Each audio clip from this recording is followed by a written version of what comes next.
See, this is why I don't do intros. I have recorded this simple sentence 20 times already. What's up, Lee Tribe? So today I'm going to be sharing with you some tips and strategies for RedBubble that a lot of you probably don't know.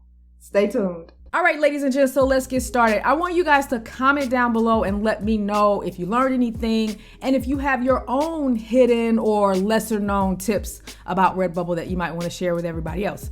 So the 6 tips I'm going to share in this video, the first one's going to be about embedding your art into your website. You can actually show off your designs from RedBubble on your website very easily, and it's just copy paste. A lot of people don't know that. Second, we're going to be talking about the best default product option that I believe you should be using. Next, there's a warning about phone cases. A lot of people make a mistake with the phone cases and you might not be selling them because of this. I'm also going to be talking about template sizing. This is very important when you choose the size of your product when uploading on RedBubble, especially with the new puzzles. Next, there's a pricing strategy you might want to test out because it can help you maximize your earnings. And then finally, I'm going to share with you what I believe is the best link to use on social media, because a lot of people have been using the wrong link, which can result in broken links and you don't even realize it. All right, so the first tip, embedding your shop designs into your website. So this is a very basic, somewhat limited option, but it's something you might want to use depending on your circumstance. So if you go to the account settings area of RedBubble and then scroll down to link to other sites, I know it's not very intuitive at all. Come on, RedBubble, you got to do better. So scroll down, and that makes it even worse. You got to scroll down to the bottom. Now, these designs that you're seeing here, I created this account back in January so I could have something to show since I don't share my niches and I don't share my accounts. So I want people to know that this is not the account I'm speaking of when I talk about I make money on RedBubble. This is just for demo purposes, so I can show you guys something. If you scroll down here, you can see show off your work on your website, and you can choose how many rows and columns you want. So that's pretty much the extent of the customization. Then all you do is just grab this code here and copy it. So I've opened just a simple page on my Passive Sure Profits page, which uses WordPress. So you click the add block icon and we're gonna choose the custom HTML option. Now, mine is listed under most used because I've been using it, but if you go to formatting, that's where it actually lives. So if you don't see it under the most used, you're gonna go there. So you select that and you simply paste the JavaScript. Yes, even though it says HTML, it does read JavaScript. So when you hit preview, you get an idea of what it's gonna look like. And there are my designs. And notice there's also a link here to your shop homepage. So if you click that, it opens up a new window and takes the person to your shop. Isn't that cool? And notice, like I said, it's not very customizable besides this, unless you know JavaScript and you know how to, make some changes. I did try changing these numbers to something larger than 5 and it worked. However, I lost this button down here. So that was the downside, but you can add more. But of course, you can manually add a link yourself as well. I mean, if you know how to make websites, you already know how to add a link. So you can just make your own button if you want. It's not that big of a deal. So this is a nice way to show off your designs. Now, unfortunately, you can't customize which designs are shown. I believe they automatically show the last 4 things that you uploaded. I would love to be able to, choose a category or a collection, but I don't believe you can do that unless you somehow know how to edit this JavaScript. All right, next tip. This is the question I get all the time about the default product in your shop. I think, and this was not available when I created this dummy account back in January, so that's why I have t-shirts selected. But I believe, and this is what I do on all of my shops, I now choose optimized. And the reason I think it's best to do this is because the algorithm will tailor the results to the visitor. So for example, let's say the person is doing some shopping on RedBubble and they tend to buy posters and they do a keyword search and they come upon your design. RedBubble will more than likely show them a poster version of your design because that's what they tend to buy.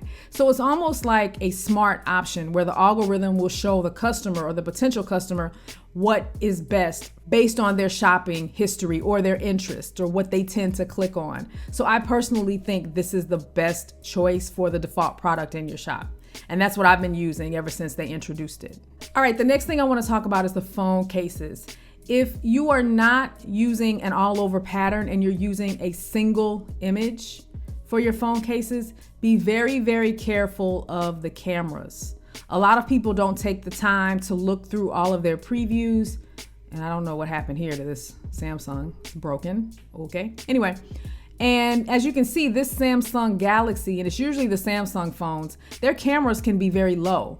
So a lot of times your design will be covered by the camera. So when I have text like this, I always make sure I push it down, because what happens is when you're uploading to RedBubble, you're only looking at that iPhone as your demo.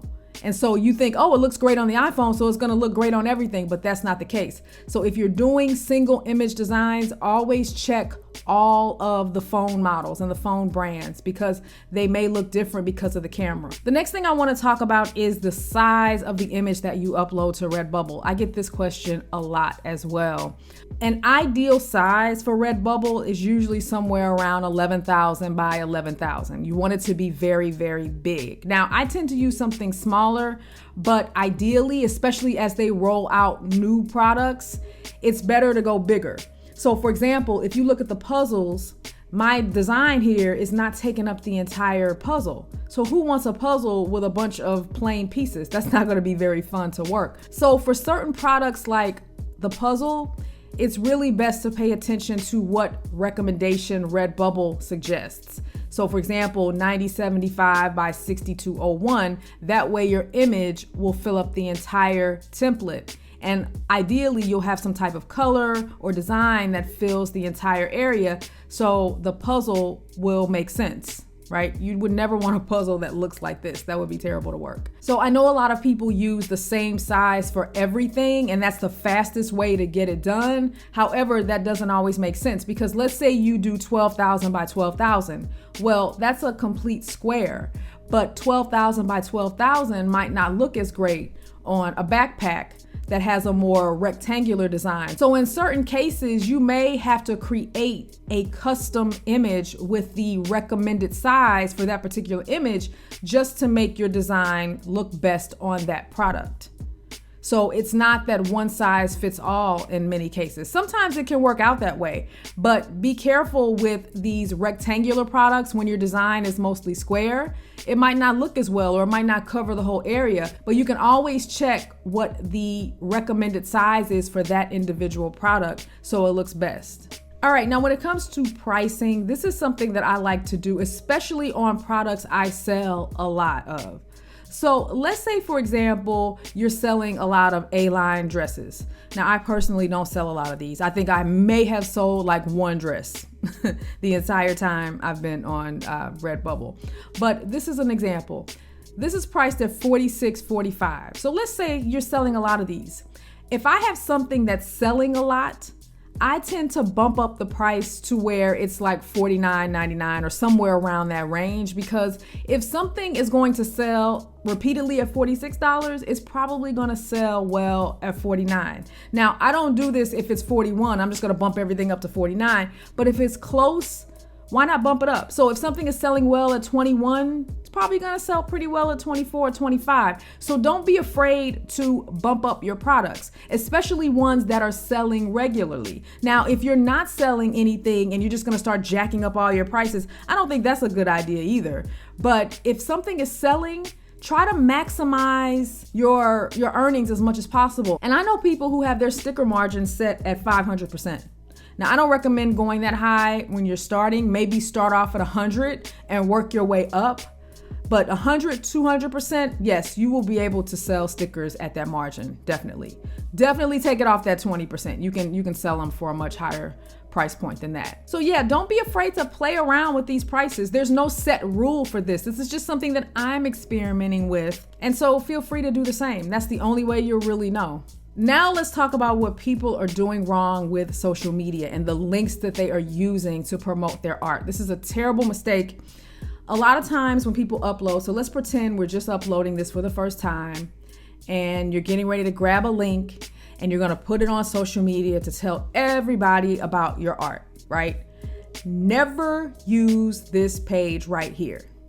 This is dangerous. This is the first page that comes up after you publish a design.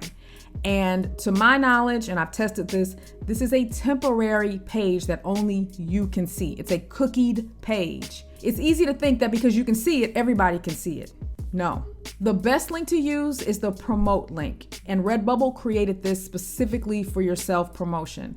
And you can get it by clicking this view link right here. And I like the way this looks because it's a landing page. It has a watermark view of your design, which you can enable in your settings. And it shows all the products that you've enabled. And I wish RedBubble would allow us to remove light colors or dark colors, because this looks absolutely ridiculous with a white design on a white shirt. If anybody knows how to get rid of this, I know you guys have asked me this. I have no idea, but it looks ridiculous. But I love this because it's a landing page. So if you want to promote stuff on Pinterest, if you want to promote stuff on Instagram or whatever, this is a great way to show off all the products that your design is sold on. So that's it, ladies and gents. Thanks for watching. Hope you learned something today. Feel free to share any tips that you might have that a lot of people might not know, or maybe something that has helped you. And I will talk to you all in the next video.